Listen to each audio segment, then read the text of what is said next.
Hi, my name is Rainy. Yes, like rain from the sky. It's my real name, and welcome back to my channel, Into the Rainyverse. So I've started taking you on this journey with me, which is my infertility journey. And I've talked about my frustrations with it and then the start of my infertility journey. And it mainly involved, us discovering my husband's cancer and how that kind of kick-started us knowing that we were going to have issues. So now in this video, I'm going to talk about my fertility issues.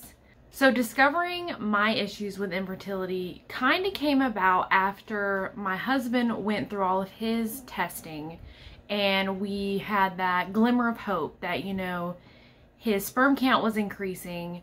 So they're like, yeah, it's improving. So obviously keep trying. Your chances are slowly increasing. So we tried a little bit longer and I felt deep in my soul that there was still something wrong. I don't know why. Maybe it was going back to that deep-seated fear that the moment that I wanted children, something would be wrong and it'd make it almost impossible for me to have children. And I always thought that I was going to be the problem. So it really shocked me when we found out that my husband was diagnosed with cancer and that it was a cancer that could severely affect infertility. So I was like, you know what? We don't have the best luck in the world, so there's got to be something else. So I took it upon myself. I talked to my husband about it, but I took it upon myself to go get tested.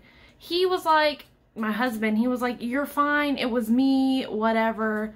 I was like, no, I just want to be sure. I'm like, I want to make sure that I'm okay. So I set up an appointment and I talked to the fertility doctor. And he was the doctor that oversaw my husband's results. So he knew a little bit about our situation. So he asked me why I felt like there was something wrong. And I just told him that we had been trying for a long time. And then there was moments in my past where I probably should have conceived and nothing ever came about it. So he was like, okay. So he asked me some questions, and with what we learned from the questions he asked, he decided, he's like, okay, we definitely need to take a look at some stuff. So he decided to schedule me an HSG. Now, I'm not 100% how to pronounce what that stands for, but basically it's an x-ray of the uterus and the fallopian tubes. And this way they can make sure that the uterus is in good shape and that the tubes aren't blocked or partially blocked. So he scheduled me that, and the HSG was not what I expected. Like, he gave me a fair warning. He's like, it is an x-ray, but we have to see everything with a concentrate. And the way we put that concentrate into your uterus and your tubes is we have to go through the cervix. So I was like, okay, a little bit invasive, but whatever. I want to know what's going on down there. The way I can describe it is, it felt almost, I don't know, it was pretty terrible. If you've ever had an HSG, you know that it just sucks. It's very invasive, which you're warned, obviously, and you're also warned that it can cause cramping and bleeding. And I'm pretty good with pain, at least I always thought so. But the cramping my uterus did was so painful. It was nothing I had ever experienced before. And afterwards, I didn't want anybody to touch me. I didn't want my husband to touch me. I just felt, I don't want to say violated, because it wasn't a violation. It was a medical procedure. Everything was done correctly. It's just, that's how intense it was.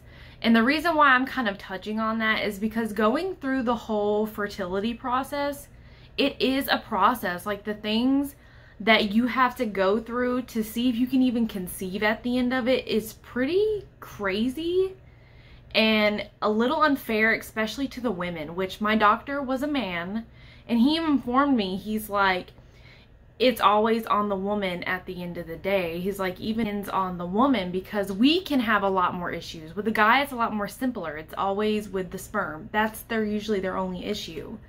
With females, it can be a million things. Like, you could have a lack of eggs. There could be cysts on your ovaries. You could have blocked tubes. You could have an inhabitable uterus. Just a million things. And it's a lot of pressure. And the HSG just kind of kicked everything into gear.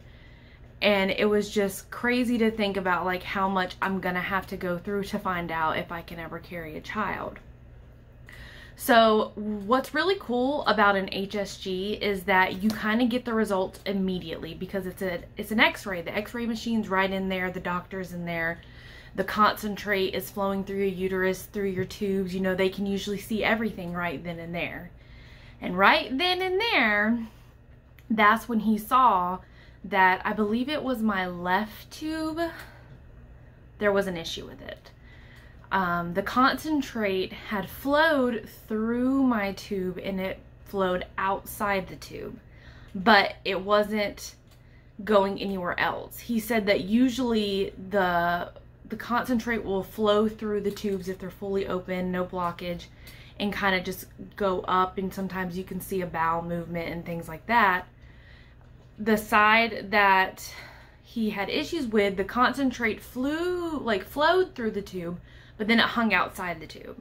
It wasn't moving. He even like pushed on my abdomen to see, like, you know, make sure I'm not laying in a weird position, and it didn't budge.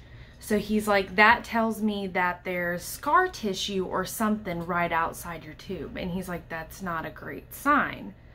The other tube was perfectly fine. My uterus looked fine. So he's like, we'll have to schedule another consultation appointment and go from there. Now, that kind of freaked me out a little bit, because I was like, great, there is something wrong with me. But I was like, well, I still have one good tube, so maybe that's not so bad. Now, this is where frustrations start kicking in a little bit more with this whole process. We're waiting and waiting, because we're like, he was like, I'll call you with an appointment. And we just didn't hear anything. So eventually I had to call back, and I think it was a month or two later, and they're like, oh my gosh, we're so sorry. He had to go on a leave of absence for medical reasons. We can refer you to another doctor. And we're like, okay, sure, that's fine, great. So it was just a lot of waiting around, which I hate. Like I said, when it comes to this, I am so impatient. And I have to keep telling myself that everything's just not going to happen fast. It's not going to happen like that. But I'm just so anxious. So we get another doctor, and it's a lady this time. She's amazing. She was a wonderful doctor. She told us about the tube issue. Like, she went over it in a little bit more in depth, like why it's such an issue that I have a damaged tube, essentially. Is that even though the concentration was flowing out of it freely, it was getting stopped. Which means that when an egg passes through, it's not gonna, especially if it comes down that tube, it's gonna not be able to, because it's blocked by whatever's going on outside of it. And also that there's like liquid that flows through it.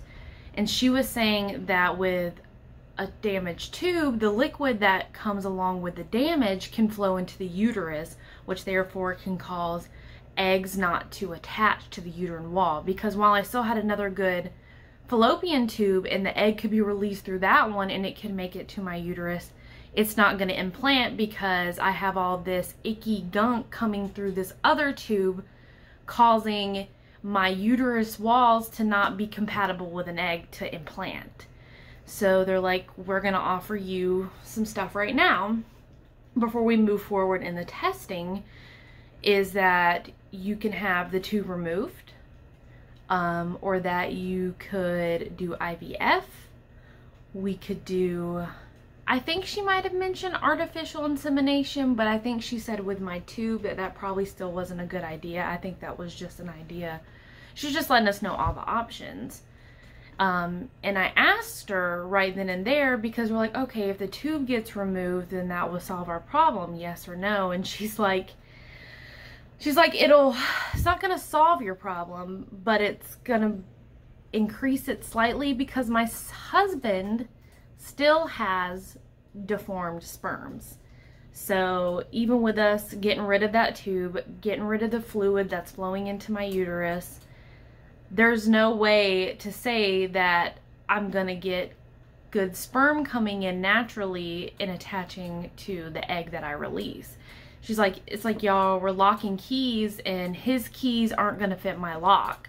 Like the keys being his sperm and the locks being my ovaries. She's like, it's gonna be a very rare chance. So it's like, yes, we're increasing it slightly, but it's also decreased. So she's like, y'all are just, you know, y'all got worst case scenarios on both sides. That's why I call us two perfect damaged peas in a pod.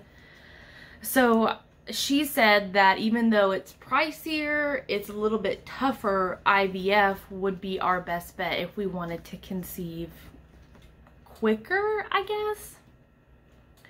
So that's when me and my husband were like, you know what, we're gonna do the IVF, which is in vitro fertilization, which is when they take out X amount of eggs from me, they go pick out the good sperms from him, they put them together, and then they insert the pre-fertilized egg back inside of me. We kind of like just bypass the tube altogether, and they can make it implant, hopefully, onto my uterus. So after we decided that we wanted to do the IVF route, there was more steps and more testing that I had to go through before we can actually start the IVF process. So they told us the first thing is that they give you all the risks of IVF, and I won't get into that in this episode, but it's a lot. And then she was saying that we also still have to make sure that there's nothing else that might cause issues other than my tube. She's like, we got to make sure that you have plenty of eggs to work with because that's kind of the core of, you know, birth. So she was like, you're young. Theoretically, I'm young. I don't, you know, 28 years old doesn't feel young. I mean, obviously I'm young, but you know, it doesn't feel that young because as a woman, you're always told, oh, your chances decrease after 30, you know, of having children. Your eggs start to decline, you know, so I'm freaking out, but she's like, don't worry, you're young. So I'm holding on to that I'm young. So she's like, theoretically, you should have plenty of eggs to work with. They should be healthy. So the next thing she wanted to do was a sonohystogram, which is a procedure to look inside the uterus and to make sure that my eggs looked good, that I had plenty of them, and that my uterus looked okay. In preparation to this, I had to do blood work, which also can tell the number of eggs that you have and make sure that you don't have anything else blood work wise, which my blood work came back fine. Like I said, plenty of eggs. She did find that I had a severe vitamin D deficiency, so she put me on a prescription vitamin D supplement because, I mean, it's pretty obvious as to how pale I am that I probably had that. But you're told to start taking prenatal vitamins and all these other good vitamins anyways because it's good for you in general, especially when you're trying to conceive. So we did the sonohystogram, like I said, which is like, you know, they go in through the cervix to look around up there. Everything looked pretty good. She also wanted to make sure that she could reach my ovaries to retrieve eggs when we actually do in vitro. So she did a mock embryo transfer to make sure that they could get to everything. It went well. It was a little weird because once again, you know, there's fluids being put in me. There's a needle type thing. It didn't hurt. It was nowhere near the HSG. I would take that 100 times over the HSG. But that went really well. So I started getting really excited because I'm like, okay, so IVF is the route we're going to have to take. I don't have any other issues other than the tube. I have plenty of eggs. We can get to them. Everything's great. But there were still a few hiccups, and I'll get more into that in another video. So that is where I'm going to end this video today. It was another long one, which they all are. But my next video, I'm going to talk about how/why my tube is blocked, because I think it really needs to be discussed. And that's where I'm going to end this video. So thank you for watching this video. I hope once again that you learned something. I hope if you're going through this process, you can also know that you're not going in alone, or that the experiences that you're going through might be the same as someone else's. Once again, if you had the HSG and you thought it was terrible and awful and just horrible, I completely agree with you. You're not crazy. You're not dramatic. I mean, if you're dramatic, then I'm dramatic, which I might slightly be. But thank you for watching this video, and I'll see you next time. Bye.